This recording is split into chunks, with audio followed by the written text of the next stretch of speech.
ওই আল্লামা কুতুবী রাহমাতুল্লাহ বয়ান করে, দুনিয়ার মানুষ শোনো, যদি কোনো বান্দা আসমান থেকে জমিন পর্যন্ত গুনাহ করে গো, কবরের কথা মনে করে আর জাহান্নামের ভয়ে বান্দা যখন খাস তওবা করে আল্লাহ বলে ডাক দেয়, ওই বান্দার জিন্দেগির গুনাহগুলো আমার আল্লাহ মাফ করে দেয়। কারণ কিয়ামত পর্যন্ত আর নবী আসবে না, কিয়ামত পর্যন্ত তওবার দরজা খোলা।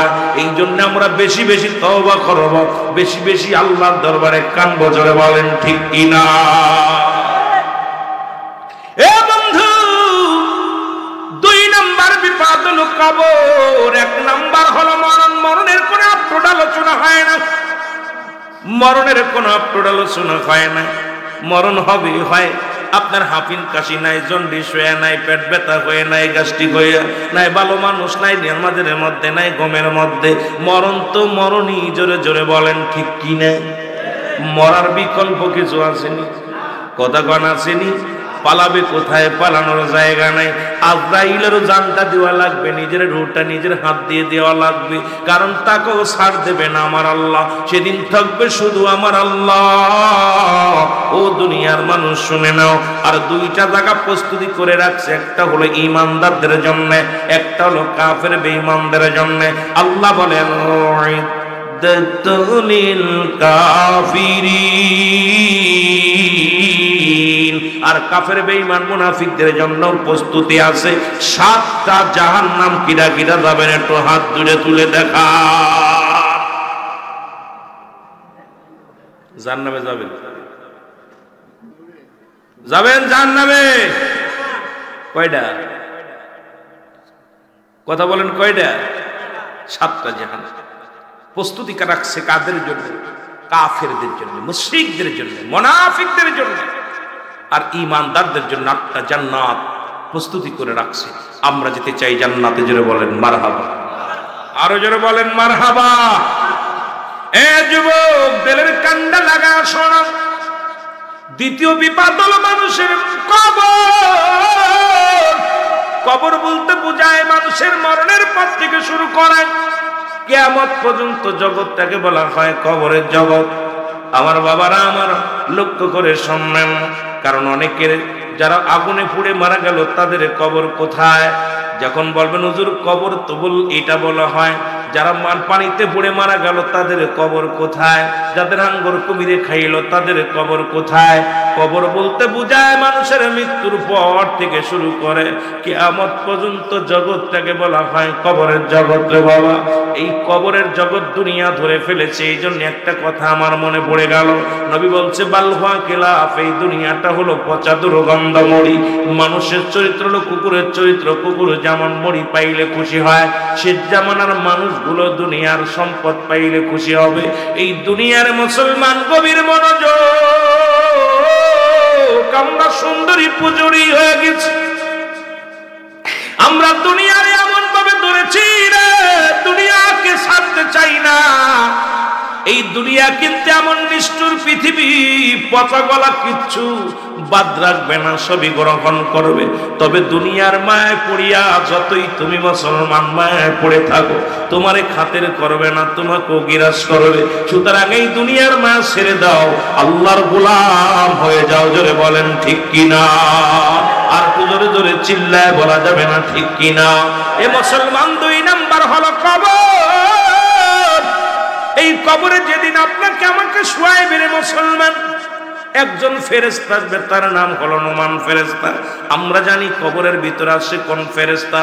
যে ফেরেশতা সে মুনকার নেকি কবরে আসে না রে মুসলমান না। উনি আসবে, ওনার পরে সিরিয়াল। আপনার রূহটা দিছে আল্লাহ রাব্বুল আলামিন রূহটা দিবেন। এই রূহটা ছিনিয়ে নিবে কে? আজরাইল আলাইহিস সালাম। আজরাইল যখন জানটা নিয়ে যাবে, আপনাকে গোসল করাইয়া, আপনাকে কাফন পরাইয়া, দাফন করানোর পর জানাজা নামাজ পড়াইয়া যখন দাফন করাবে, ওই কবরের সর্বপ্রথম একজন ফেরেশতা আসবে, তার নাম হলো নুমান ফেরেশতা রে মুসলমান। আর এই মরার আগ দিয়া 4জন ফেরেশতা আসবে। একজন ফেরেশতা যখন রূহটা নিয়ে চলে যাবে রে আজরাইল, ডাকতে বলবে, রুহুল আমিন কত মস্তান ছিলাস, কিন্তু মস্তানি কই? জানাইবে তুমি এত টাকাওয়ালা ছিলা, এত বাড়িওয়ালা ছিলা, আজকে তোমার সম্পদ কোথায়? যখন রুহটা বিদায়ের পরে গোসল করাবে রে, দেখতে বলবে রুহুল আমিন কত মস্তানি করতা, আজকে ক্ষমতা নাই রে, পড়ে আছো ঘরের কোণে পড়ে আছো। যখন কাপনের কাপড় পরাবে রে মুসলমান, ওই কাপনের কাপড় পরায়া যখন খাটে চড়াইয়া নিয়ে যাবে, বলবে সর্বন্দা এমন কোন ক্ষমতা তোর নাই, আজকে তুই পরের কাঁধে উঠেছিস রে বান্দা। যখন কবরে নামায়া দিবে, আর একজন ফেরেশতা বলবে আজকে একাকার, তুমি একাকার, তুমি একাকার। ও বন্ধু, নুমান ফেরেশতা যে ডাক উঠাইবে, ডাক বন্ধ দুটি কাগজ থাকবে। নুমান ফেরেশতার হাতের মধ্যে দুই টুকরা কাগজ থাকবে। এক টুকরা কাগজের মধ্যে থাকবে নেক আমল, আর একটার মধ্যে থাকবে বদ আমল। এবার নেক আমলটা আগে দিবে, বান্দাই নাও কাগজটা নাও। উনি নিয়ে দেখবেন হাতের মধ্যে কত রাকাত নামাজ পড়েছি, কতটা ভালো কাজ করেছি, কত জায়গা দান ধ্যান করেছি, কোন মাদ্রাসায় দান ধ্যান করেছি, কোথায় আল্লাহর দ্বীনের কাজ করেছি, ভালো কর্ম করেছি। ও বান্দা দেখে বড় আনন্দিত হয়ে যাবে। নুমান ফেরেশতা ডাকতে বলে বান্দা লিখে দাও, তোমার আমলনামাটা লিখে দাও। বান্দা বলবে আমি লিখবো কেমন করে, আমার কাছে তো কোনো কলম নাই রে।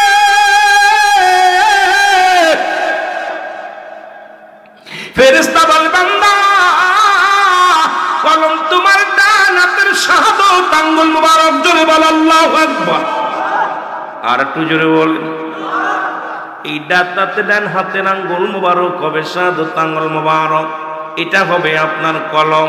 এই হাত দিয়ে কত গাঁজা ধরছো, কত মদ ধরেছো, কত না এই হাত দিয়ে ঘুষের টাকা ধরে গুনেছ, এই হাত দিয়ে কত সুদের টাকা গুনেছ, এই হাত দিয়ে কত হারাম জিনিস ভক্ষণ করেছ। তোমার কি একবার মনে পড়ে না রে বান্দা, এই হাতের আঙ্গুল হবে তোমার কলম। কলম যদি ভালো না হয় লেখবে কেমন করে? এই জন্য হাতটারে পবিত্র রাখবারে মুসলমান শুনে নাও।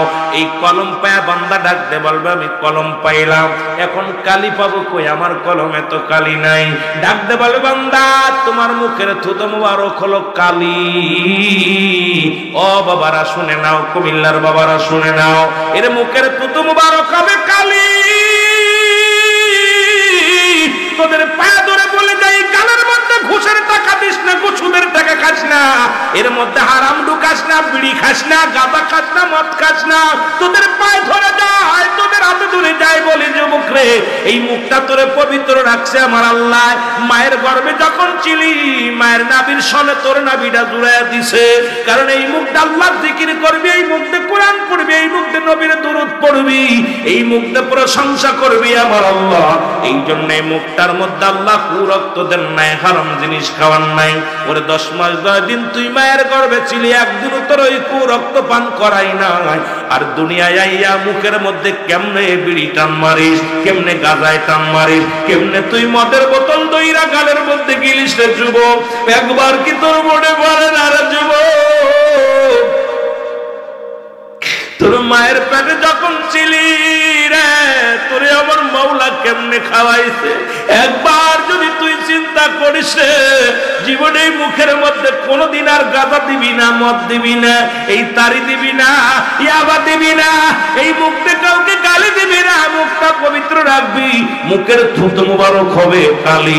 জোরে জোরে চিল্লায় বলা যাবে না আল্লাহু আকবার। মদিনা যাইতে পারলাম না, মদিনা দেখতে পারলাম না, মদিনা যাইতে পারলাম না, মদিনা। আরো জোরে বলেন মদিনা যাইতে পারলাম না, মদিনা। মহব্বতে বলা লাগবে মদিনা যাইতে পারলাম না, মদিনা। আমি অসহায় তাই এত দূরে রই, বলো অসহায় তাই এত দূরে রই, দূর থেকে সালাম জানাই, শুধু দূর থেকে নাই মদিনা যাইতে পারলাম না মদিনা দেখতে পারলাম না মদিনা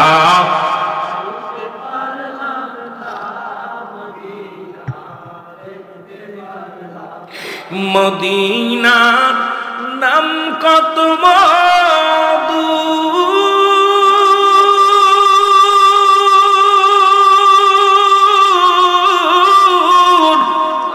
মদিনা আর যে কত দূর ওই মদিনার পথের ধুলি বলো ওই মদিনার মাখতে পারলাম না মদিনা যাইতে পারলাম না মদিনা দেখতে পারলাম না মদিনা যাইতে পারলাম না মদিনা বাবারে যারা মদিনায় গেছে তারা জিগাইবেন আহা কি সুন্দর তাকাইলে মন চায় বারবার মন চায় আল্লাহ মদিনায় যদি মরণ হতো আল্লাহ মদিনার যেদিকে তাকাই সেদিকে সৌন্দর্য যেদিকে তাকাই সেদিকে মন কেড়ে নেয় মদিনা মক্কা মদিনায় যে গেছে একবার মন চায় বারবার জোরে বলেন ঠিক কিনা মদিনা যাইতে পারলাম না মদিনা আরো জোরে বলেন মদিনা যাইতে পারলাম না মদিনা আমি অসহায় তাই এত দূরে রই বল অসহায় তাই দূর থেকে সালাম জানাই শুধু দূর থেকে নাই মদিনা যাইতে পারলাম না মদিনা দেখতে পারলাম না মদিনা দেখতে পারলাম না মদিনা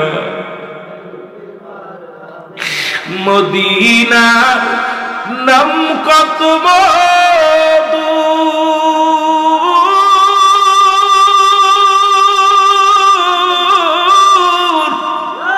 মদিনা আর যে কত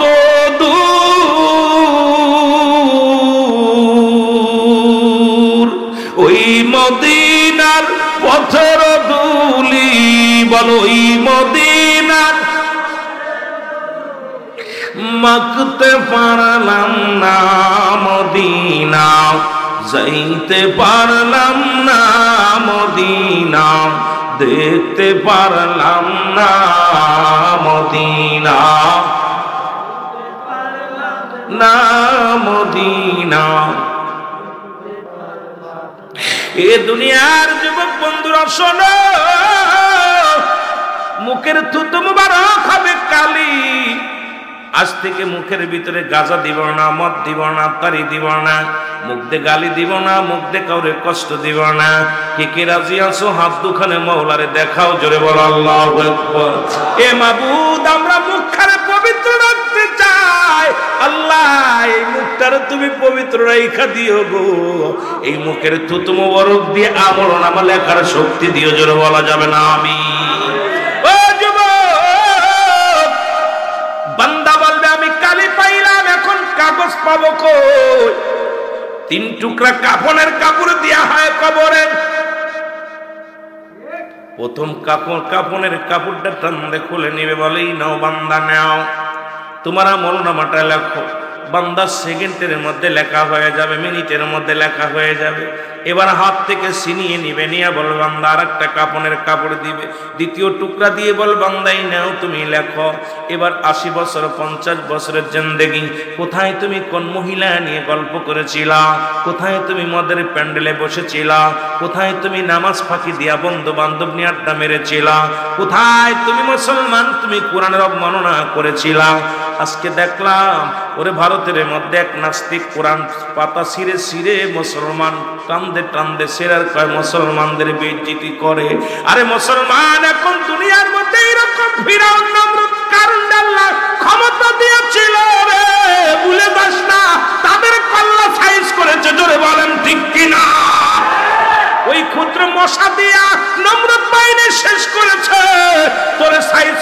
সময় লাগবে না। আমি অনুরোধ করে যাই, কোরআনের প্রতি আঘাত আনিস না, হাদিসের প্রতি আঘাত আনিস না, নবীর উপরে আঘাত আনিস না, ইসলামের উপরে আঘাত আনিস না। আল্লাহ রাব্বুল আমিন সহ্য করবে না। যেদিন ধরবে তোরে আর নিস্তার থাকবে না। জোরে জোরে চিল্লায়ে বলো ঠিক কিনা?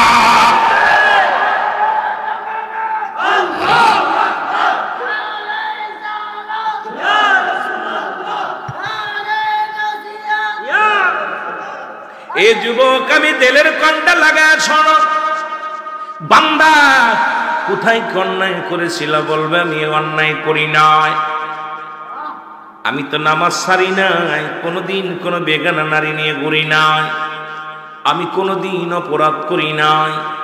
ওই কম্পিউটার বাইরে যাবে, ওই মোবাইলগুলো যেমন একটি ভিডিও হয়, এই ভিডিও প্লের সামনে হাজির করে দিবে বান্দা। এবার দেখবে কত মাস, কত টাইম, কত সেকেন্ড, কত তারিখ সামনে হাজির হয়ে যাবে রে বান্দা। পলানোর কোনো পথ থাকবে না। বলবে বান্দা অমুক দিন, অমুক রাত্রে, অমুক টাইম, অমুক তারিখ, অমুক সময়, এত সেকেন্ড, এত মিনিট, এত ঘন্টায় ওরে মুসলমান সামনে হাজির হয়ে যাবে আয়নার মতো। যেমন দেখেন এখন মিডিয়াতে কত আলোচনা হয়, এক বক্তা একটা কথা বলে যদি পরে আমি বলি নাই, দেখা যায় পরবর্তী সময় ইডা আবার প্লেস করা হয়, দেখা যায় বক্তা ওই মুখ দিয়ে বলেছে। এই রকম আল্লাহর দরবারে বান্দা বলানোর মতো জায়গা নাই। নোমান ফেরেশতা বলবে বান্দা তুমি কত তারিখ, কত সময় অন্যায়টা করেছিলে দেখো।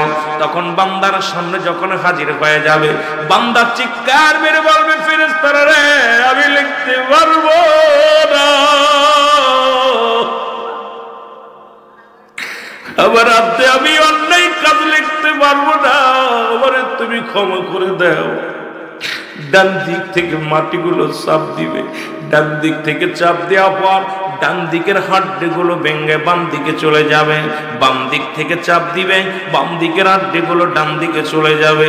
বাবারে কবরে আযাব হয় যদি বুঝতে হয়, যদি বিশ্বাস না হয় সকালবেলা আপনার বাবা মায়ের কবরের পাশে একটা গরু বাঁধবেন, গরু বাঁধিয়া সুন্দর খাবার দিয়া একটু আড়ালে দাঁড়ায়া থাকবেন, দেখবেন মুসলমান ওই গরুটা চোখ দিয়া দর দর করে পানি ছেড়ে দিছে, ওই গরুটা রশি ছিঁড়াছিঁড়ি করে টালো মালো তাকাবে। একমাত্র কবরে আযাব।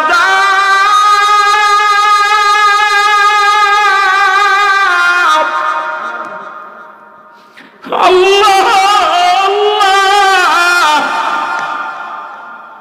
ওই কবরে আযাব একমাত্র মানুষ এবং দানব বুঝতে পারে না রে, সমস্ত প্রাণী বুঝতে পারে কবরে আযাব। আল্লাহ আর একটু জোরে বলুন। আমার ভাইরা, আমার বন্ধুরা, আমার ফেরেশতা তাকে এমন এক একটা গর্জন মারবে আর তুই আমল নামাগুলো লেখাবে। বান্দার লেখা শেষ না হওয়া পর্যন্ত কবর থেকে যাবে না।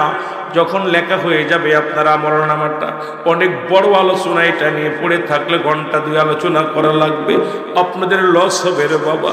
এইবার ফেরেশতা বলবে আমি গুড বাই, বিদায়।